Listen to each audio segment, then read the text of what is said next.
да бъде всичко абсолютно законно и ние наистина да се радваме на една хубава пешеходна зона с едно хубаво озеленяване, ви предлагам да стъпим на закона за прякото участие на гражданите в държавната власт и местното самоуправление, раздел 3, глава 3.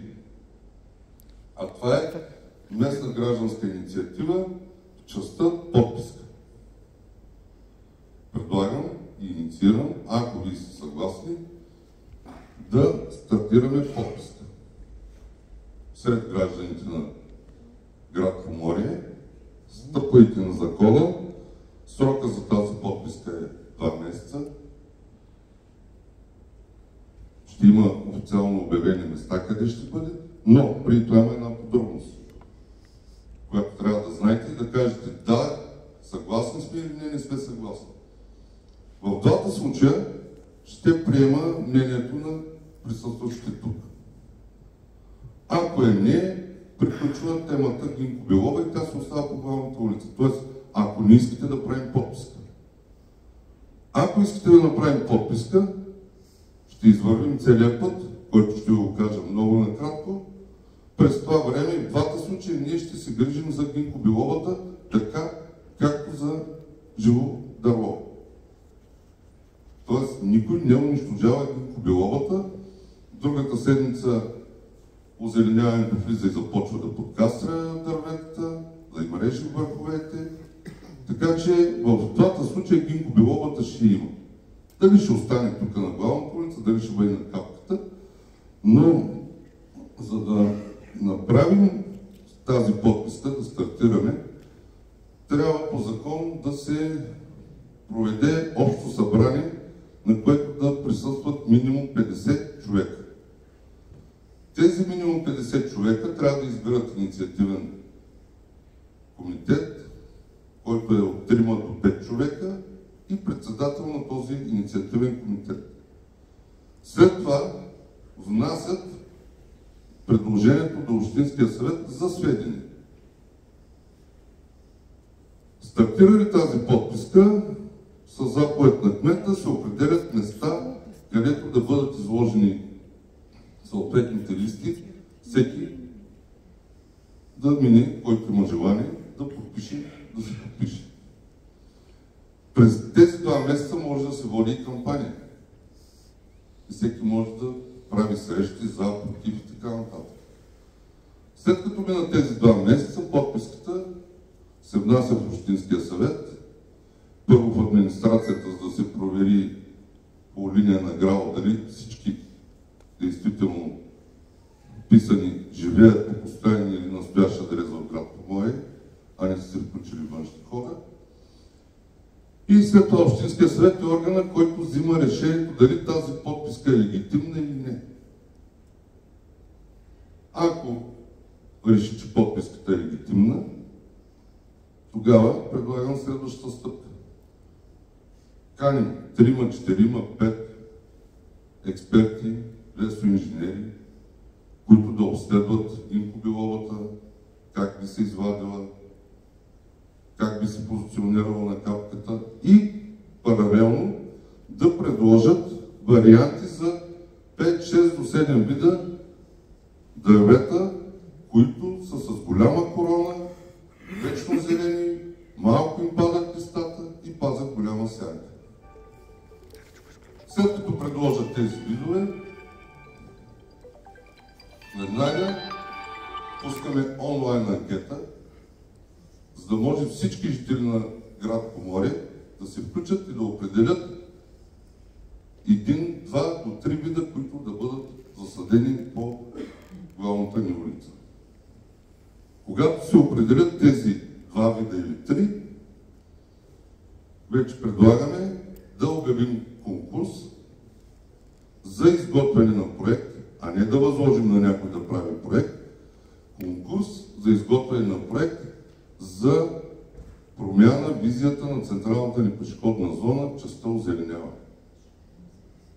И за да се включат повече хора, предложението е конкурса да има и награден фонд. Първо, второ, трето място. Нарочна комисия, специална комисия от експерти, общински съветници, да определят трите проекта, които според тях са най-добри. И след това тези три проекта отново да се качат на официалния сайт на община Поморие и да се направи онлайн анкета сред жителите на град Поморие, кой проект харесва. Като тежестта на комисията ще бъде 30%, а тежестта на гласа на поморийци 70%. И който проект изберат поморийци, той ще бъде реализиран. Ако сте съгласни, това във времето може би ще мине една година, но никой за никъде не бърза. Искаме да имаме хубав, красив град с хубава, красива, пешеходна, централна улица. Ако сте съгласни, ние също сме съгласни да го направим това нещо. Ако обаче кажете не, приключваме, Гинко Беловата си остава, това е гласа на поморийци. Благодаря ви. Имате думата ви.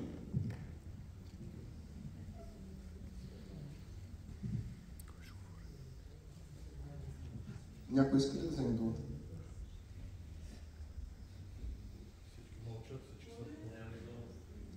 Да.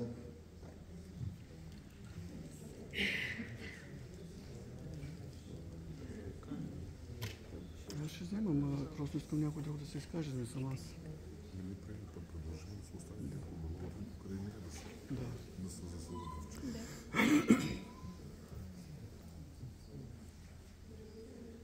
Отдолу го натисни.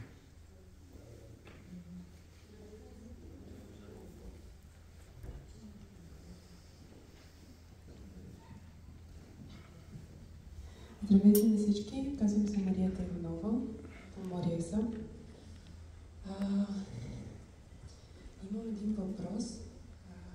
Тези документи, които ми предоставихте, когато сте били едно време в общината като заместник-кмет, бил ли сте запознат с съответната документация? Знаете ли сте, че ще се засаждат тези липи? Това ми е въпрос. Благодаря.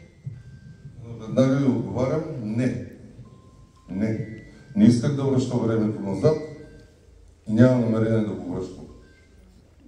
Но, казвам ви, честно и с ръка на сърцето, не. Чак сега, когато беше се повдигнал въпроса, разбрах, че е трябвало да има липи.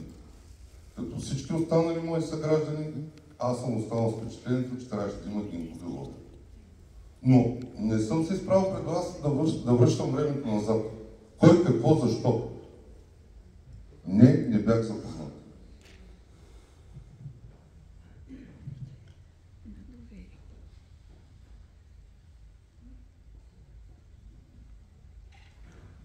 Някой друг ще вземе думата. Нека да се изкажат хората и после ще кажа. Да. Здравейте и от мен. Ян Штефанов съм поморец отдавна. Въпросът ми в случая в смисъл Гинко Беловата като растение е наистина с дълбока коренова система. В смисъл пресаждането би било доста трудно да се случи и дървета да останат живи. Не съм за, не съм и против. Просто идеята с реализацията за преместването би била наистина доста сложна. Каква гаранция има, че дървета година след като са пресадят, че бъдат живи? Почти никаква.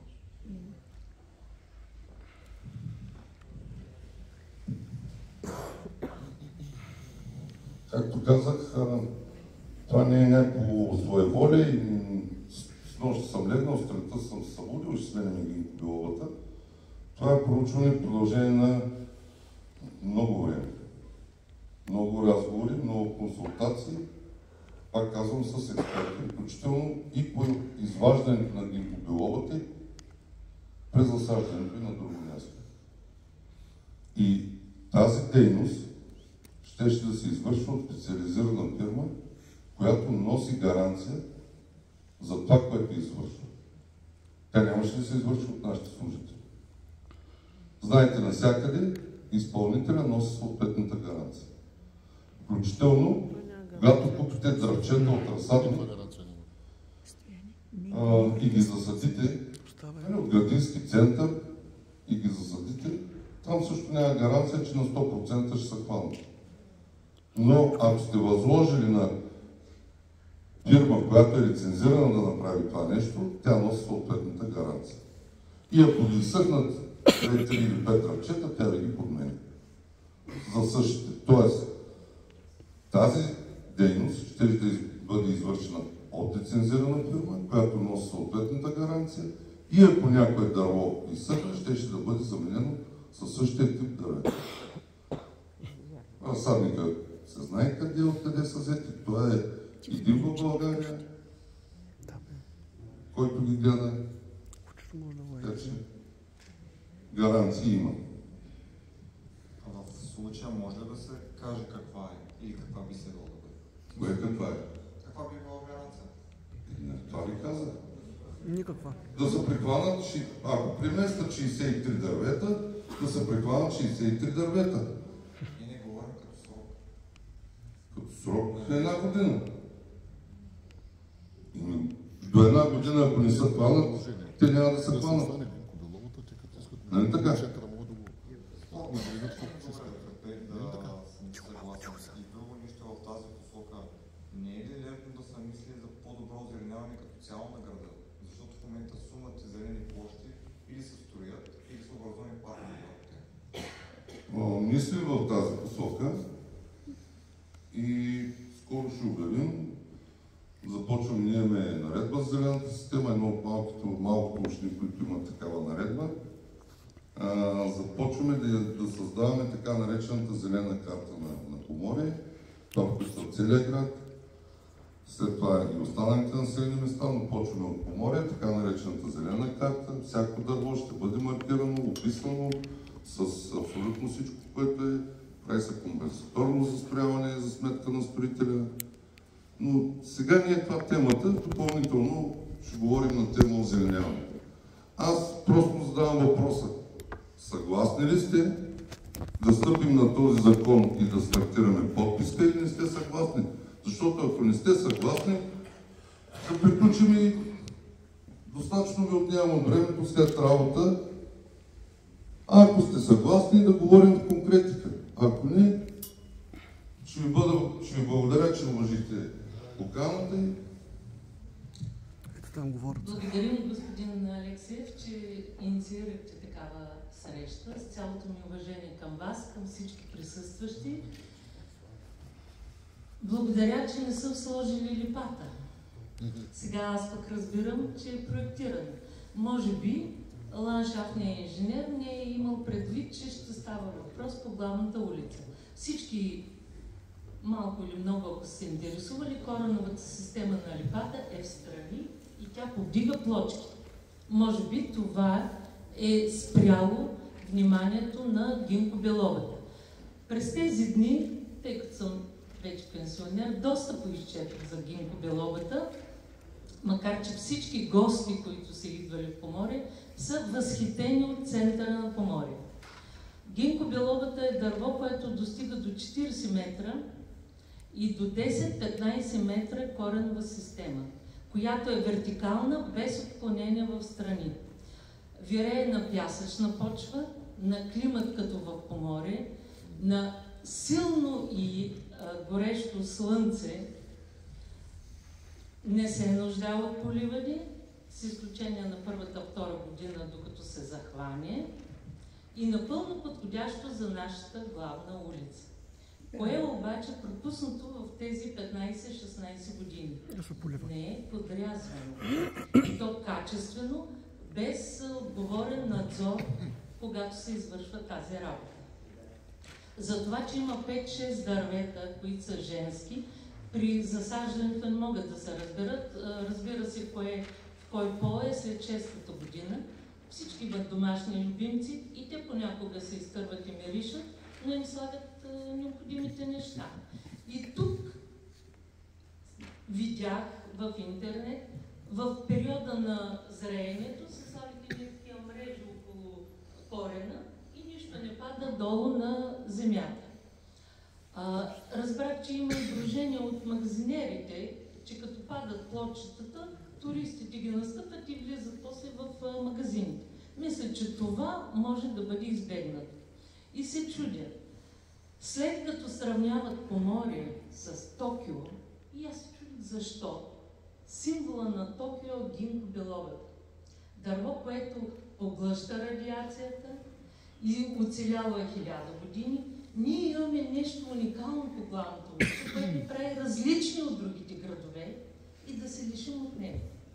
Капката, само за сведение, са покрити строителни отпадъци. Там трябва поне 2-3 метра да се изроби и тогава да се засажда нещо, защото всички, които строяха наоколо, за да им бъде по-лесно, струпаха си строителните отпадъци, най-вече Айвазовски, в местото на капка. Много ценя това, което направихте за Поморие и с цялото ми уважение, което искате да направите за Поморие, обаче сигурно има и други мнения. Тук присъстващите всеки има своето мнение. Беше 2007 и 2008, втората година, като засадихме дърветата по главната улица и всички тогава се казваха, какви са тия пръчки, какво ще стане.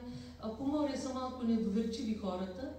Сега е неописуема красота. И есенно време, и през лято. Това, че мъжките са по-високи, те просто трябва качествено да бъдат изрязани. И за сведение на присъстващите, единствената най-голяма градина на гинко белоба в България, познаете на кого е? На Васил Дъбов. За съжаление, от 2 години вече не е между живите. Помориец, роден в Поморие, неговите родители Дъбови, които са селектирали поморийската праскова от топната станция. Това беше 54-ти набор, поморийски възпитани. Тук е завършил. Компютърен специалист и в късните години направил в Мало Конаре най-голямата градина на гинко белоба. Тези специалисти, ландшафтни, от общината, ако искат да се заинтересуват за по-доброто развитие на дърветата, не е необходимо и много да се поливат, защото издържат с дълбоки корени и на суша. Аз не виждам дали няма да се разруши част от настилката, ако започне едно изкореняване. Помислете си някое дете да го преместите в другаде.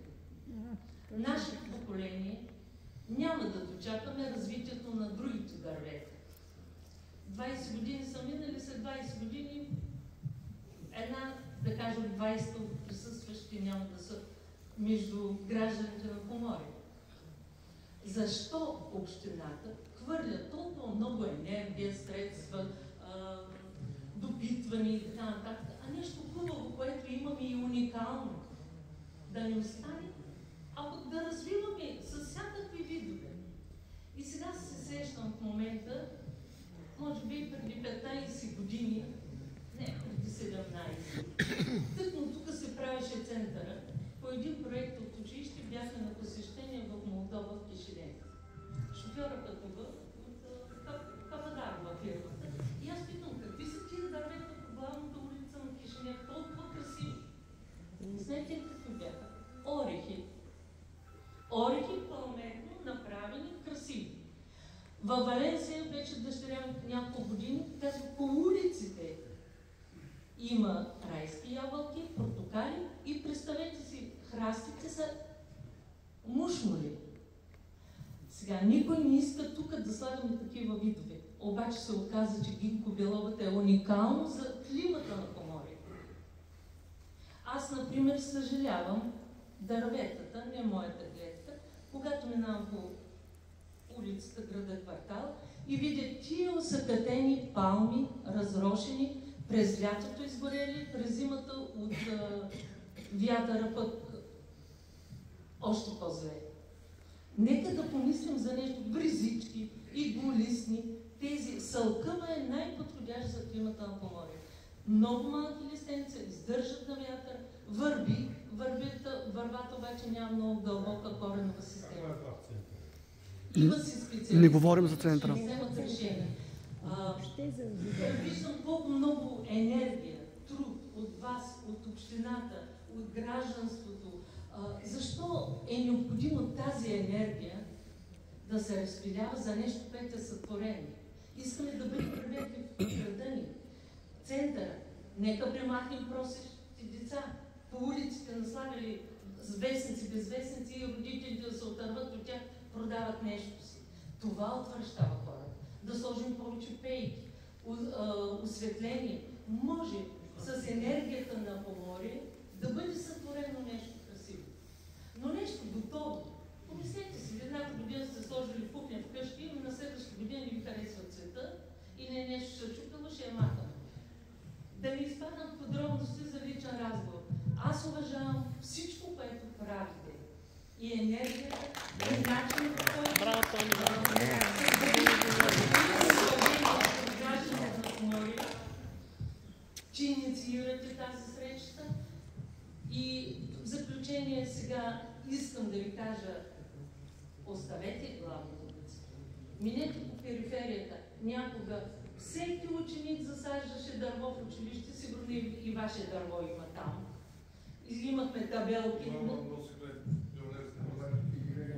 Връзката не пречеше за дърветата. Точно така. Строя беше. Ами сега са скаути. Не са пионери, скаути са. Така. Пред жилищните кооперации големите дървета са засадени от хората новодълци в кооперации. Пак може да бъде този почин. Що да не съдат един вход, едно дърво? Например, абитуриентите засяха магнолии в училищния двор, но стана паркинг и никой не дойде да ги полее и те изсъхнаха. По 400 лева даже дадоха. Така че не е необходимо какъв е вида. Важното е да бъде поливан. И да се грижим като истински граждани, съграждани и всеки да се стреми нещо повече, по-хубаво да го направи. А пък това, което е сътворено, хванали са 16 години, те сега навлизат в тинейджърска възраст, ние ще ходим да ги изкореняваме, че да ги местим на друго място, че там в катката е солено, като се изрини тия буклуци, пък ще хванат, няма да хванат. Дайте там нещо друго да сложим. Да съхраним енергията, която имате, за нещо по-съзидателно. И да не останете в гражданството. Господин Алексиев, кмета, много работа направи, но по негово управление изкорениха Гинко Белогът. Цялото ми уважение. Браво! Браво!